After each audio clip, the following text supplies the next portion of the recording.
My name is Phil, and I want to start with a poem.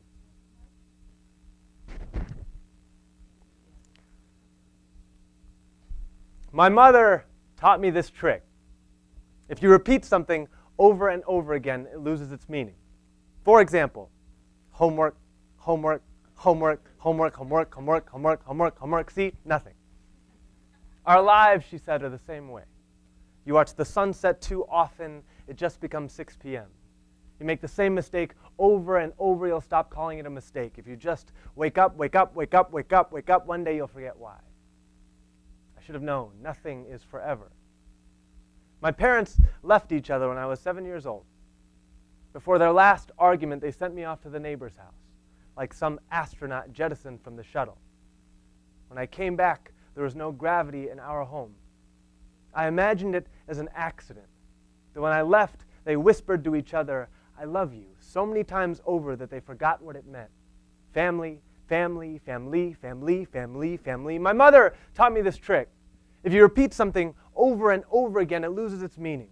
This became my favorite game. It made the sting of words evaporate. Separation, separation, separation. See, nothing. Apart, apart, apart, apart. See, nothing. I'm an injured handyman now. I work with words all day. Shut up. I know the irony.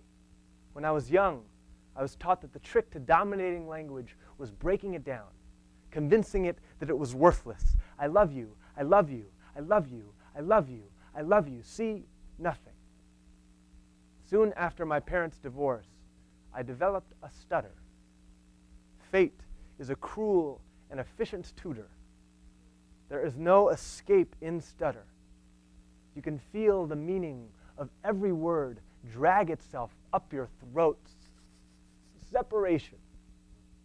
Stutter is a cage made of mirrors. What'd you say?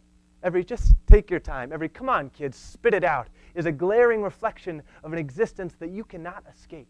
Every awful moment trips over its own announcement again and again and again until it just hangs there in the center of the room, as if what you had to say had no gravity at all. Mom, Dad, I'm not wasteful with my words anymore. Even now, after hundreds of hours practicing away my stutter, I can still feel the claw of meaning in the bottom of my throat. Listen to me. I have heard that even in space, you can hear the scratch of an I love you. Thank you. Thank you. Thank you. So once again, I'm Phil. I'm a full-time spoken word poet. And if you don't know what that means, that's totally okay. A lot of times I say that and people say things like, what is that? Is that even a job? How do you support yourself? And by people, I generally mean my family and friends. And the short answer of what I do, in a nutshell, is I tell stories. And I've been incredibly lucky at a relatively young age to be able to support myself doing it. I co-run an organization with a best friend, a fellow poet, another TED alum, Phil Kaye, no relation. And we get to travel around nationally and internationally performing and teaching spoken word poetry workshops, helping people tell the stories that they want to tell. Now, I said that I tell stories, but it's a bit of a misnomer because all of us tell stories. I have a bit of an advantage, especially in a place like this, where I'm standing up, you're sitting down, I'm in the place that we've all agreed is the stage. Most of the time before I speak, somebody says a lot of really nice things about me that I write. But we're all constantly exchanging our own narratives, right? We do it all the time. We do it on the phone. We do it online. We do it in coffee shops. We do it with people we love. We do it with people we just met for the first time. And I'm really fascinated by this. And a lot of the work I do with Project Voice centers around this question of how do you tell a good story? And there's a lot of very tangible elements, right? Topic, structure, diction.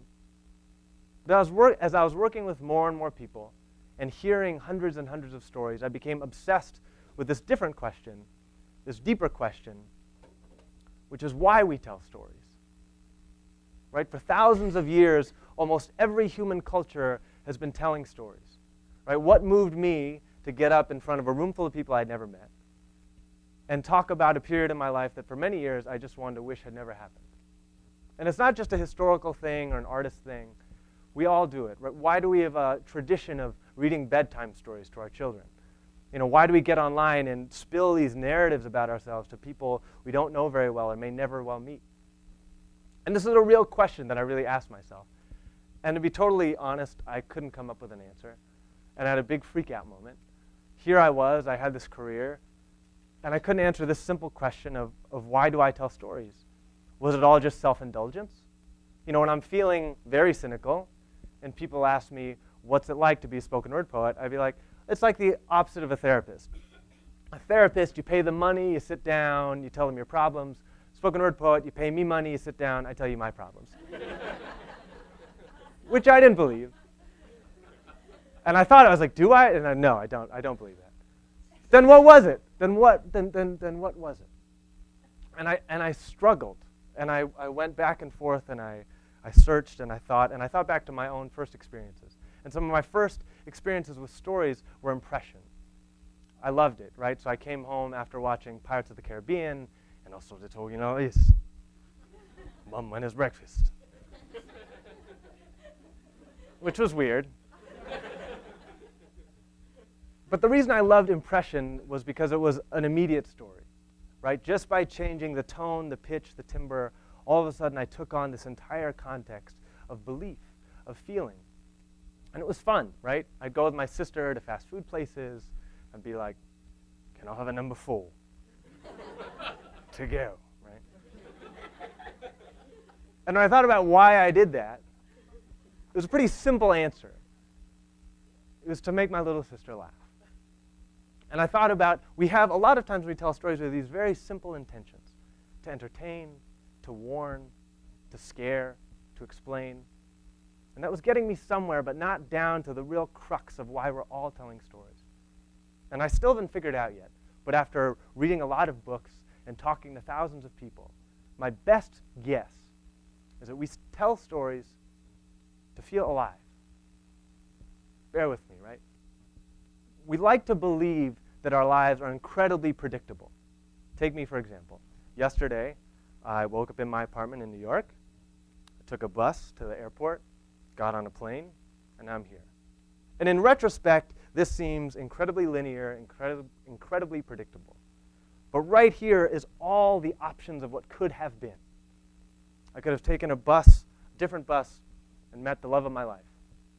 Taken a different plane with propeller failure, and the whole plane could have gone down. I could have woken up sick, never been here, never met any of you. Any of these relationships that I've had from this day would have never happened. We like to think that we can plot our lives out, but there's this big, deep unknowing out there, this deep chance. And I think maybe subconsciously that makes us feel vulnerable. It's scary. And in the face of that great vulnerability, that's where that impulse to tell stories comes from, to share, to connect, to figure out what it is to feel alive, to stand here and say, I stood here with these people today, and I want to celebrate. As Lieutenant Choi said so aptly, I am somebody. Story lets us carve our initials into the wet cement of this moment.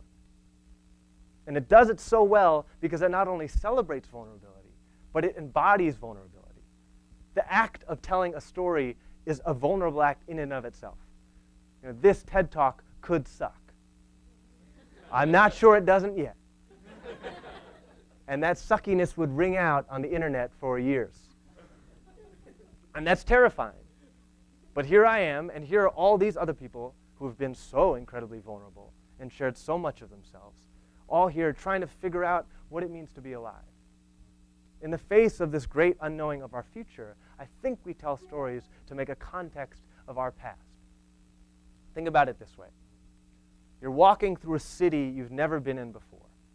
You're taking in the sights, walking down the avenues, looking in the shop windows, getting the scent of these particular streets. And later you look at a map and you say, okay, all right, so I was here, I walked along here, I saw this, I liked this was not okay. I like to think of life as one big new city. And the people that live it well know exactly what the streets smell like. Stories let us build our own maps. They give us context, right? They become our streets, our landmarks. I know when my grandmother passed away, that is a bell tower of grief in my map.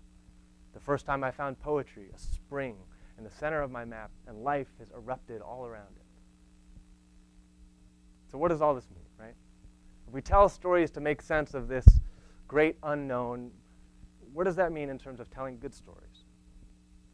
I would say it teaches us to embrace the vulnerability, embrace the risk, dare I say, right? To break out of predictability. The best way to tell a good story is to live a good story. Talk to the person next to you on the bus. Maybe they are the love of your life. And the other piece is to not be afraid to be vulnerable enough to tell your story. The biggest question I get anywhere I go, and this is 5-year-olds and 75-year-olds, is how can I start? I love this art form, whether it's poetry, storytelling, nonfiction writing, but how do I start? And there's this underlying question to that of what book do I need to read? What certain life experience do I need to have? What's the right school I need to graduate from to start? And my best, most simple advice is to completely throw that out. That's not what it's about. People haven't been telling stories for thousands of years to all get published in Harper's. Let go of this idea of perfection, because that's not what it's about. It is to connect, I think. It is to make sense of what it is to be human. And with that, I want to end with this last poem. If it's not eminently clear, I'm desperately trying to figure all of this out myself. And in doing so, and in becoming a young man in the world, I'm thinking a lot about not only my own stories, but the stories of the people around me and where I fit into that. And this story, or poem, is for my grandfathers, and it's called Teeth. Oji-chama is what I call my Japanese grandfather. In 1945, his Tokyo home was burned to the ground. Grampy is what I call my American grandfather. In 1945, he was serving on the USS Shangri-La, sending off American bomber pilots to burn down Japanese houses. Our jaws have not yet healed. 1906, Poland.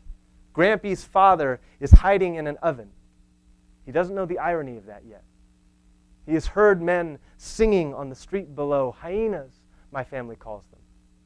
After celebration drinks and song, the outside townspeople come into the Jewish ghetto for a celebration beating, molar fireworks and eyelid explosions. Even when Grampy's father grows up, the sound of sudden song breaks his body into a sweat. Fear of joy is the darkest of captivities. 1975, Tokyo. My father, the long-haired student with a penchant for sexual innuendo, meets Reiko Hori, a well-dressed banker who forgets the choruses to her favorite songs. 12 years later, they give birth to a lanky light bulb. 1999, California. My mother speaks to me in Japanese. Most days, I don't have the strength to ask her to translate the big words. We burned that house down, Mother. Don't you remember? 1771, Prague. In the heart of the city is a Jewish cemetery, the only plot of land where Grampy's ancestors were allowed to be buried. When they ran out of room, they had no choice but to stack dead bodies one on top of another. Now there are hills made from graves piled 12 deep, individual tombstones jutting out crooked like valiant teeth emerging from a jaw left to rot. 1985, my parents' wedding. The two families sit together, smiling wider than they need to. Montague must be so happy we can Capulet this all go. 1999, I sit with Grampy's cousin, 91 years old and dressed in full uniform. I beg with him to untie the knots in his brow. He says, hate is a strong word, but it is the only strength that I have left. How am I to forgive the men that severed the trunk of my family tree and used its timber to warm the faces of their own children? 2010, Grampy and I sit together watching his favorite, baseball. In the infertile glow of the television, I see his face wet. Grampy sits in his wheelchair, teeth gasping out of his gums like valiant tombstones emerging from a cemetery left to rot. The teeth sit staring, and I can read them. Louis Bergman, killed at Auschwitz. Sarah Lees, killed at Dachau. William Kane, killed off the coast of Okinawa. I will never forget what has happened to our family, Grampy. And he looks at me with the surprised innocence of a child struck for the first time. Philip, forgetting is the only gift I wish to give you. I have given away my only son, trying to bury my hate in a cemetery that is already overflowing. There are nights I am kept awake by the birthday songs of children I chose not to let live. They all look like you. A plague on both your houses. They have made worm's meat of me. Thank you, guys.